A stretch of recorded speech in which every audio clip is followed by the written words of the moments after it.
जय श्री श्याम भक्तों, हर हर महादेव। भगवान शंकर की पूरा पूजा आराधना हम सभी कर रहे हैं। इस पूजा आराधना में हमें अगर कुछ त्रुटि हो जाए तो उसमें जब हम कथा का स्मरण कर लेते हैं तो वो त्रुटि भी पूरी हो जाती है। 5वां अध्याय, पंचमी तिथि। श्रावण मास के कृष्ण पक्ष की पंचमी तिथि जो आती है उसे भैया पंचमी के नाम से जाना जाता है।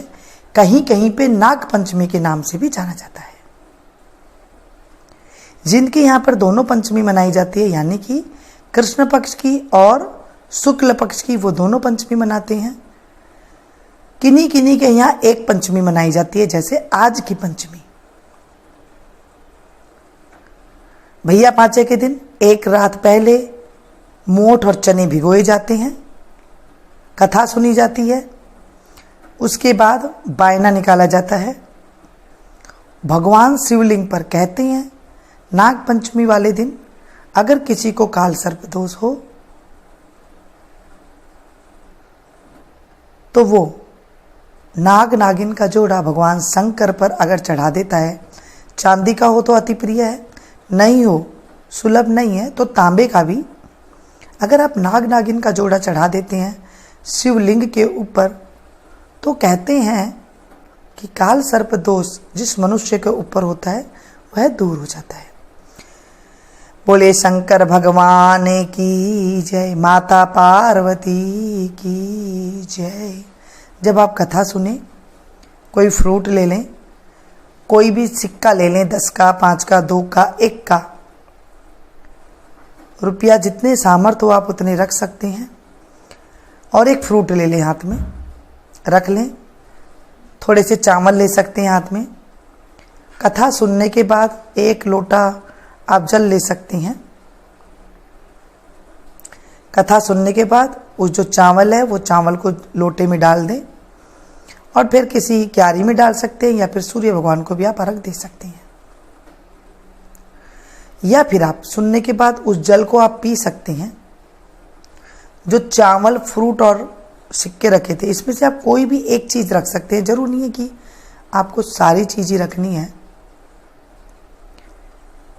वो आप जब पैसे हैं 1 महीना पूरा हो जाए तो आप गौशाला में गायों को कुछ दे सकते हैं, या फिर किसी गरीब कन्या की शादी में ये दे सकते हैं, या किसी गरीब को, असहाय को आप ये दे सकते हैं।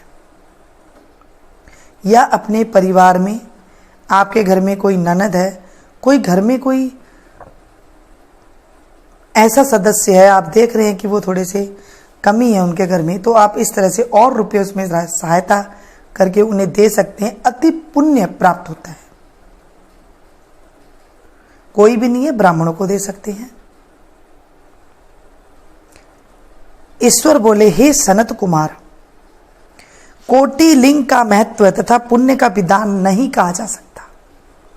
जब एक लिंग महात्म की कथा कहना असंभव है तो कोटि लिंगों के महात्म को कौन कह सकता है। अतः यदि कोटि लिंग निर्माण की सामर्थ्य न हो तो 1 लाख लिंग का निर्माण करे। यदि यह भी न हो तो 1000 लिंग का निर्माण करे। यदि इसमें भी सामर्थ्य न हो तो 100 लिंग का निर्माण करें, और यदि इसमें भी सामर्थ्य ना हो तो 1 ही लिंग का निर्माण करें, क्योंकि इस महीने में 1 लिंग का निर्माण करने से भी जीव मेरे पास निवास करता है। भक्ति द्वार 1650 से भगवान शंकर का ओम नमः शिवाय मंत्र सहित पूजन करें, ग्रह यज्ञ कर उद्यापन करें, हवन तथा ब्राह्मण भोजन कराएं। इस तरह व्रत तथा लिंगार्चन करने से जीव की असमय मृत्यु नहीं होती है और बंधत्व का हरण होता है। जो प्राणी इस मास में पंचामृत से मेरा अभिषेक करता है वह कैलाश में 1 कल्प तक निवास करता है तथा शिव प्रिया होता है।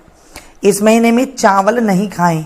जो हविष्यान्न भोजन करता है तथा संपूर्ण धान्यों के अक्षय भंडार का स्वामी होता है। जो इस महीने में पत्तल पर भोजन करता है वह सोने के पात्र में भोजन करने वाला होता है।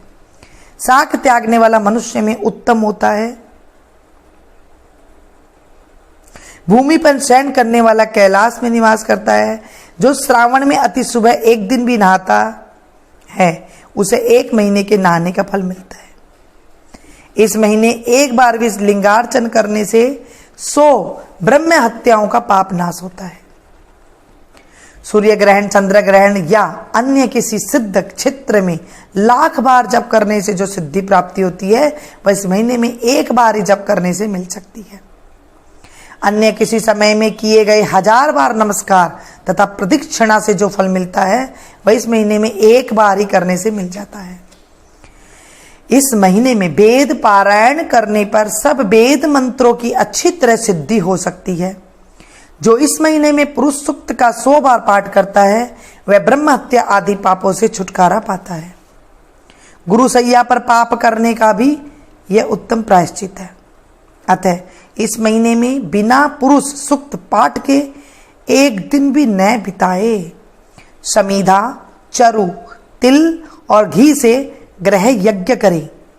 धूप, गंध, पुष्प, नैवेद्य आदि से पूजन करे।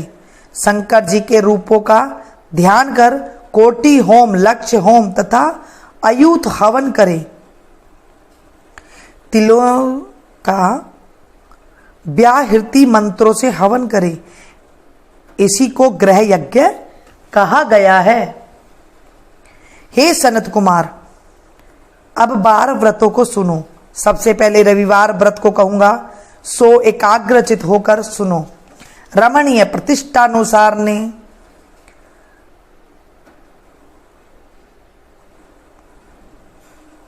सुकर्मा नाम का एक दरिद्र ब्राह्मण रहता था। वह भिक्षावृत्ति में इधर उधर घूमा करता था। एक दिन ब्राह्मण घूमता हुआ किसी गृहस्थ के घर पहुंचा। वहां उसने देखा कि कुछ स्त्रियां मिलजुल कर रविवार का व्रत को कर रही थी। उसी समय उस ब्राह्मण को देख उस स्त्रियों ने पूजा सामग्री आदि को ढक दिया। तब ब्राह्मण बोला, हे स्वादी स्त्रियां, आप सबने इस व्रत को क्यों ढक दिया? आप दयालु हैं, मुझ पर कृपा कर इस व्रत की विधि कहे, क्योंकि परोपकार के समान तीनों लोकों में अन्य धर्म नहीं है। दरिद्रावस्था में मैं दुखी हूं, यह व्रत श्रवण कर मैं भी करूंगा। स्त्रियां बोली, हे द्विज, यदि आप उन्माद, प्रमाद, भक्तिहीनता या अनास्था करोगे तो इस व्रत को हम तुम्हें कैसे दे देंगे। यह सुनकर वह ब्राह्मण बोला, हे स्त्रियों, मैं ज्ञानी तथा भक्तियुत होकर उत्तम व्रत को करने वाला हूं। इस तरह उस ब्राह्मण की बात सुनकर एक पौढ़ा स्त्री ने उसे रविवार का व्रत तथा विधि कही। श्रावण मास में शुक्ल पक्ष के पहले रविवार को मौन होकर उठे, ठंडे पानी से स्नान पान कर एक पत्ते पर 12 परिधि वाला मंडप बनावे। मंडल को लाल चंदन से सूर्य नारायण के तुल्य गोलाकार बनावे। उस मंडल में संज्ञा नामक स्त्री सहित सूर्य भगवान की लाल चंदन से पूजा करे। घुटने के बल बैठकर लाल चंदन और जपा पुष्प युक्त जल से सूर्य को 12 मंडल पर अलग अलग अर्घ दे। लाल चंदन, चावल, जपा पुष्प और उपचारों से पूजा करे। नारिकेल बीज और शर्करा युक्त नैवेद्य सूर्य के मंत्रों को कहकर अर्पण करे। सूर्य का 12 मंत्रों द्वारा स्तवन कर 12 बार नमस्कार करे। 12 बार प्रदक्षिणा करे। 6 सूत के धागों को एक में मिलाकर उसमें 6 गांठ लगावे। फिर उस सूत्र को सूर्य नारायण को अर्पण कर अपने कंठ में बांध ले। 12 फलों का बायना निकालकर ब्राह्मणों को दे दे। इस व्रत की जो विधि किसी से कहनी नहीं चाहिए। हे विप्र, इस प्रकार व्रत करने से निधन प्राणी धनी हो जाता है, पुत्रहीन पुत्रवान हो जाता है, कोड़ी कोड़ से छुटकारा पा जाता है तथा रोगी रोग से मुक्त हो जाता है। हे विपेंद्र, और विशेष क्या कहा गया है? इस प्रकार श्रावण के सभी रविवार, चाहे वह 4 पड़े या 5, व्रत करना चाहिए। व्रत के संपूर्ण फल की इच्छा के लिए उद्यापन अवश्य करे। इस प्रकार व्रत की विधि सुन वह ब्राह्मण उन स्त्रियों को नमस्कार कर अपने घर चला गया। घर आकर उसने अपनी दोनों कन्याओं सहित विधि पूर्वक उस व्रत को किया। उस व्रत के प्रभाव से उसकी दोनों कन्याओं देवांगनाओं के तुल्य सुंदर हो गई तथा ब्राह्मण लक्ष्मीपति हो गया। एक दिन वह राजा एक राजा उसके घर के समीप होकर निकल रहा था, तभी उसकी दृष्टि ब्राह्मण की दोनों कन्याओं पर पड़ी। वे कन्याएं अपने रूप लावण्य से चंद्रमा को भी अपमानित कर रही थी। उन बालिकाओं को देखने से राजा मोहित हो क्षण भर वहां स्थित हो गया। राजा ने ब्राह्मण को बुलाकर उन दोनों बालिकाओं की याचना की। ब्राह्मण ने भी प्रसन्न हो दोनों बालिकाओं को राज दे दिया। वे दोनों बालिका राजा को पाकर प्रसन्न हो गई। प्रसन्न चित्त से दोनों बालिका इस व्रत को कर पुत्र पौत्रादि से युक्त हुई। हे मुने, मैंने आपसे इस महाप्रभावी व्रत को कहा जिसके सुनने मात्र से ही सब मनोकामनाएं पूर्ण होती है। जो इस कथा को पढ़ता है, सुनता है, सुनाता है और हुंकारा भरता है, उसकी सभी मनोकामनाएं पूर्ण होती है। बोले शंकर भगवान की जय, माता पार्वती की जय। हे शंकर भगवान, आज हमने इस कथा का स्मरण किया है। इस कथा में अगर कुछ भी तनिक मात्र भी भूल चूक हो गई है, हमारा ध्यान कहीं पर भंग हो गया है, हमारे मन में कुछ दुष्प्रभाव आ गया है, हमें क्षमा करना। हे त्रिलोक के नाथ, मेरे 3 जन्मों के पापों का नाश करना। हे त्रिगुणापति, मेरे 3 जन्मों के दोषों को दूर करना। बोलिए शंकर भगवान की जय। जय शिव ओमकारा, शिव हर शिव ओमकारा। ब्रह्मा विष्णु सदा शिव, भोले भोलेनाथ सदा शिव, अर्धंगी धारा। ओम जय शिव ओमकारा। एकानन चतुरानन पंचानन राजे, शिव पंचानन राजे। हंसासन गरुड़ासन, हंसासन गरुड़ासन, वृषिवाहन साजे। जय शिव ओमकारा। दोए भुज चार चतुर भुज, 10 भुज से सोवे, शिव 10 भुज से सोवे। तीनों रूप निरखता, प्रभु जी को रूप निरखता, त्रिभुवन जन मोहे। जय शिव ओमकारा। अक्षमाला बनमाला, रुंडमाला धारी, शिव रुंडमाला धारी। चंदन मृग मद चंदा, भोले शुभकारी। जय शिव ओमकारा। श्वेतांबर पीतांबर बागंबर अंगे, भोला बागंबर अंगे। शनकादिक ब्रह्मादिक, शनकादिक ब्रह्मादिक, भूतादिक संगे। जय शिव ओमकारा। कर में श्रेष्ठ कमंडल, चक्र त्रिशूल धरता, ओ भोला चक्र त्रिशूल धरता। जग हरता जग करता, दुख हरता सुख करता, जग पालन करता। जय शिव ओमकारा।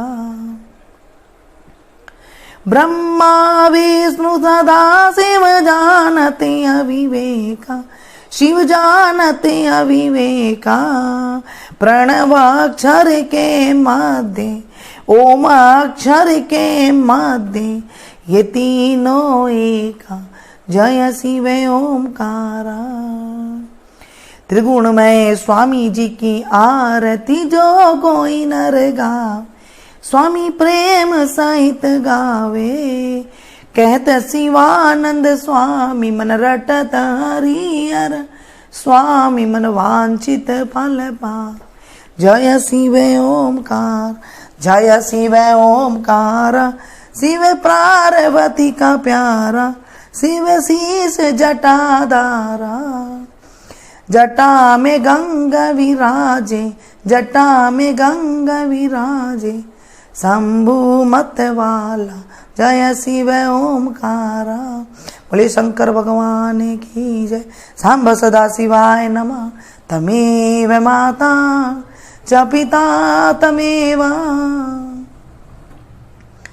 तमेव बन्धु च सखा तमेव तमेव विद्या द्रविणं तमेव तमेव सर्वं मम देवदेवं पापं पापकर्मां पापात्मा पापसम्भवो त्रायिमां पार्वतीनाथो सर्वपापो हरो त्रायिमां पार्वतीनाथो सर्वपापो हरो त्रायिमां पार्वतीनाथो सर्वपापो हरो सांब सदा शिवाय नमः।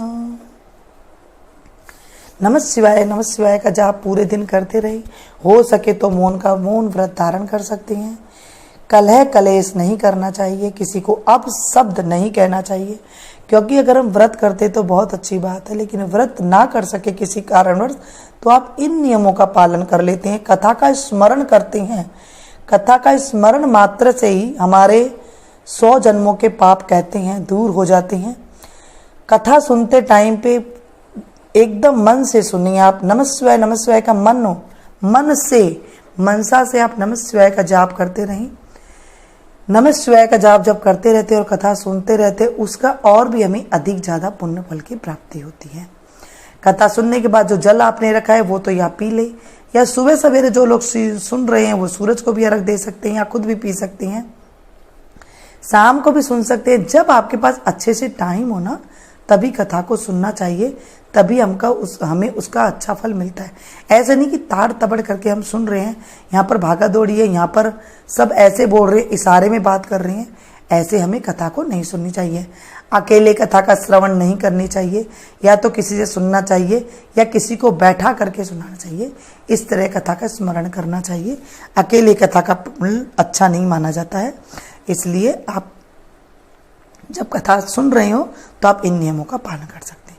मिलते हैं फिर से एक नई वीडियो में, नई ऐसे ही भोले की एक नई अध्याय के साथ। तब तक आप लोग देखिए।